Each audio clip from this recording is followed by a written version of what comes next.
درمیان مقبولیت کبھی آسان ہوتی ہے، لیکن اہل علم طبقے کے درمیان مقبولیت آسان نہیں ہوتی۔ علم والا، دیکھیے سارے لوگ اگر کالے سانولے ہوں تو کوئی ایک خوبصورت بندے کی بہت قدر ہوتی، لیکن اگر سارے حسن والے ہوں تو حسن والے میں کسی حسن والوں کی عزت ہونا بڑی بات ہے۔ تو علم والے کے درمیان، علم والوں کے درمیان عزت وجہ ان کی پوری زندگی شریعت پر عمل کرتے ہوئے گزری، اور کتنی محتاط، ان کی نظر کہاں تک جاتی تھی، صرف اتنا سن لیں۔ ایک مرتبہ وہ ٹرین سے سفر کر رہے تھے، ہمارے علاقے میں ٹرین سے سفر کر رہے تھے، اور ظاہر سی بات ہے سب کو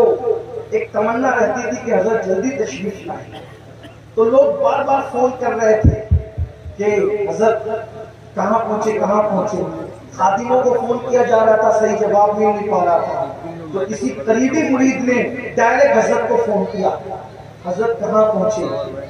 تو حضرت نے فرمایا ان راستوں سے تو میں واقف نہیں ہوں، ٹرین چل رہی ہے، اگر میں کہتا ہوں کہ یہاں پہنچوں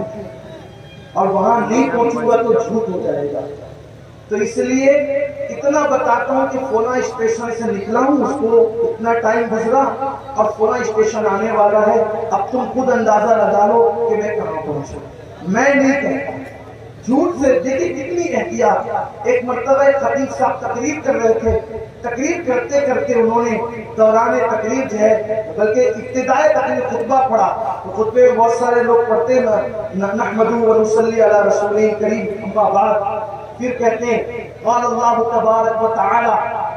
اور پھر کہتے ہیں اعوذ باللہ من الشیطان الرجیم بسم اللہ الرحمن الرحیم۔ اس طرح سے علماء کی یہ بہت باریک سی باتیں ان کی نظر کہاں تک ہوتی تھی۔ تو جب ایک خطیب صاحب نے خطبہ پڑھا حضرت کے سامنے، اچھا حضرت بیٹھ کر کے خاموشی سے سنتے رہے ایک دم اطمینان سے، جب حضرت کی باری آئی تو حضرت نے فرمایا کہ خطیب صاحب اگر توبہ کر لیتے تو اچھا ہوتا، اس لیے کہ انہوں نے کہا کہ نحمدہ و نصلی علی رسول کریم، اما بعد، خطبے کے بعد کا بات کیا، قال اللہ تبارک و تعالی، یعنی اللہ تعالیٰ نے فرمایا، اور پھر اعوذ باللہ من الشیطان الرجیم کہ میں اللہ کی پناہ مانگتا ہوں شیطان مردود سے، یہ تو بندوں کے لیے، اللہ کے لیے تھوڑی ہے۔ تو گویا کہ انہوں نے اللہ کی طرف منسوخ کر کے لاشعوری طور پر یہ غلط بات پڑھ دی۔ اس طرح احتیاط ان کی زندگی میں تھا، اور خدا کی قسم وہ نماز کے ایسے پابند تھے کہ آنکھوں کی بینائی انتہائی کمزور ہونے کے بعد بھی انہوں نے گھڑی بولنے والے لگا رکھی تھی،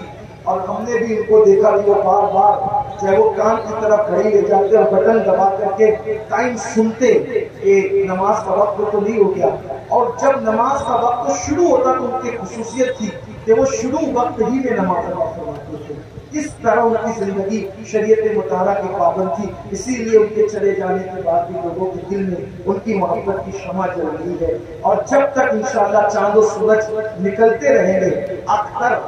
رضا کا یہ اختر اپنی پوری تاب و توانائی کے ساتھ افق سنیت پر چمکتا رہے گا، اس لیے کہ اللہ نے وہ تقویٰ عطا کیا تھا۔ اور اب علامہ مولانا نظامی حکم فرما رہے کہ میں بولوں، لیکن میں بول چکا، بہت دیر سے بول رہا تھا، اور چونکہ میری عادت ہے کہ جب ہمارے قائد، ہمارے امیر تشریف لاتے ہیں تو میں ان کے سامنے کوئی گفتگو نہیں کرتا، میں لوگوں سے کہتا ہوں کہ بزرگوں کے سامنے جن سے کچھ سیکھتے ہیں ان کو سبق سناتے ہیں، ان کے سامنے تقریریں تھوڑی کی جاتی ہے۔ تو اس لیے اب اس خطیب کی باری ہے۔